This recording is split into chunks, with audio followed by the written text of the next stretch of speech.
យើងគួរតែឈប់ប្រើពាក្យថាប្រទេសខ្មែរយើងស្អាតដោយប្រទេសគេបងប្អូនគឺត្រូវតែនិយាយថាប្រទេសខ្មែរយើងគឺស្រស់ស្អាតខ្លាំងណាស់ជាពិសេសរដូវកាល Green Season បានចូលមកដល់ទៀតដូចនៅខាងស្រុកសន្លូតនេះអញ្ចឹង Resort មួយកន្លែងនេះកំពុងតែបញ្ចេញសម្រស់យ៉ាងស្រស់ស្អាតខ្លាំងមែនទែនហើយនេះឯងសិតតែជាសក្តានុពលខ្លាំងនៅក្នុងស្រុកសន្លូតរបស់យើងដែលតាក់ទាញភ្ញៀវទេសចរមកលេងមកស្នាក់នៅឲ្យបានច្រើនអញ្ចឹងណាខ្ញុំពិតជាចង់រីខមមិនមែនទែនសម្រាប់បងប្អូនដែលថាមានកម្រងចង់មកលេងខាងស្រុកសន្លូតនៅរដូវកាលនេះហើយទទួលបានការស្នាក់នៅដែលមានផាសុកភាពមានអាហារពេលព្រឹកព្រីឆ្ងាញ់កន្លែងស្អាតសម្រាប់ថតរូបទាំងអស់នេះគឺមាននៅ Resort Happiness Long Bridge Resort ហើយនេះឯងគឺជាទិដ្ឋភាពពីខាងលើទៅយើងបោះដ្រូនជើងបងប្អូនមើលទៅពីខាងលើព្រៃក្រាស់ខ្មឹកតែម្ដងហើយទំហំដីនៅក្នុង Resort នេះក៏ធំខ្លាំងដែររហូតដល់35ហិកតាជាងឯណោះហើយសម្រាប់អ្នកបាត់ដំបងដែលចង់មកកេញឬមកស្នាក់នៅ Resort មួយនេះគឺអត់ឆ្ងាយប្រហែលពីក្រុងបាត់ដំបងរបស់យើងទេហើយជាពិសេសបងប្អូនដែលឃើញវីដេអូមួយនេះហើយគឺថាចាប់អារម្មណ៍ចង់មកខ្លាំងអីហ្នឹងកុំភ្លេចមិនសិនដៃគូយើងមកខ្ញុំនឹងដាក់ទីតាំង location នៅខាងលើវីដេអូតែម្ដងព្រោះថានៅទីនេះមានបន្ទប់ស្នាក់នៅធំទលាយមានផាសុកភាពមានសាឡុងមានអីយើងអាចអង្គុយមើល view ពីខាងក្រៅទៅអីហ្នឹងគឺទំនងខ្លាំងមែនទែនបងប្អូននៅក្នុងបន្ទប់ទឹកក៏ចូលមកមើលទៅធ្វើឲ្យយើងមានផាសុកភាពខ្លាំងដែរមានតាំងពីទឹកក្តៅទឹកត្រជាក់មានកន្លែងត្រាំហើយថ្ងៃហ្នឹង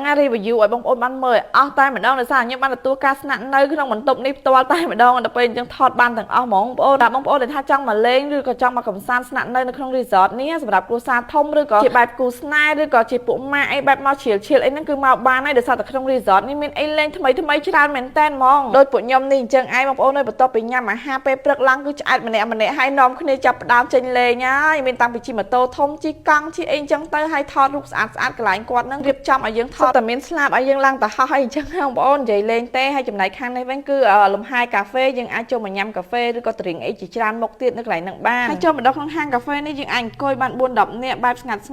relax អីអញ្ចឹងណាហើយបើនិយាយពីអ្នកចូលចិត្តថតរូបវិញកុំភ្លេចទៅដាក់ឈុតមកនិយាយថាត្រៀមឲ្យច្រើនឈុតមកដើម្បីថតរូបស្អាតច្រើនប្លង់នៅក្នុង resort នឹងដែរបងប្អូនសម្រាប់ផ្ទះស្នាក់នៅរបស់គាត់គឺមានច្រើនខ្នងខ្លាំងមែនទែនបងប្អូនដែលបានឃើញចឹងឯងហើយពីខាងក្រៅទៅគឺព្រៃលង្ក្រាស់ហ្មងអញ្ចឹងអាចជិះម៉ូតូជិះកង់អីចូលលេងក្នុងព្រៃអីហ្នឹងលក្ខណៈថាមានផ្លូវបេតុងកាត់ខាត់ខ្វែងចុះទួលឡើងទួលអីចឹងកវិតកវៀនមើលទៅស្អាតខ្លាំងណាស់ហើយមួយវិញទៀតដែរសម្រាប់អ្នកចូលចិត្តពេលព្រឹកឡើងដើរហាត់ប្រាណរត់ហាត់ប្រាណអីហ្នឹងអាចចូលទៅរត់ក្នុងព្រៃហ្នឹងទទួលបានអារម្មណ៍មួយប្លែកកាន់តែប្លែកតែម្ដងហើយបន្ទាប់ពីហ្នឹងមកគឺយើងអាចមកហែលទឹកលេងជាមួយនឹងអាងហែលទឹកនេះគឺថាស្អាតខ្លាំងណាស់ហើយដើរចូលដើរឡើងចាប់ផ្ដើមបើកភ្លើងបើកអីក្នុង resort ទេបងប្អូនដោយសារតែវារៀងយប់ទៅកាន់តែស្អាតបន្ថែមទៀតហើយសម្រាប់អាហារពេលល្ងាចថ្ងៃហ្នឹងគឺរៀងមនុស្សច្រើនរៀងបានជុំគ្នាជាមួយនឹងបងមកពីខាងសៀមរាបផងបាត់ដំបងផងដល់ពេលអញ្ចឹងទៅគឺថាខាង resort បានរៀបចំតុអាហាររបស់យើងនៅមាត់ទឹកតែម្ដងបន្ទាប់ពីញ៉ាំអីឆ្ងាញ់ហើយកេងលក់ស្រួលមកយប់ពេញមកព្រលឹមឡើងងើបមកមើលអាប់បងប្អូនអើយម៉ោង6ចុះអាប់ពីលើមកគឺស្អាតខ្លាំងហើយនេះគឺជាអាហារពេលព្រឹកសម្រាប់ពួកយើងហើយដែលខាង resort គាត់ free ឲ្យជារៀងរាល់ថ្ងៃសម្រាប់ភ្ញៀវមកគេអញ្ចឹងណាបងប្អូនមានដូចជាបាយឆាបបរស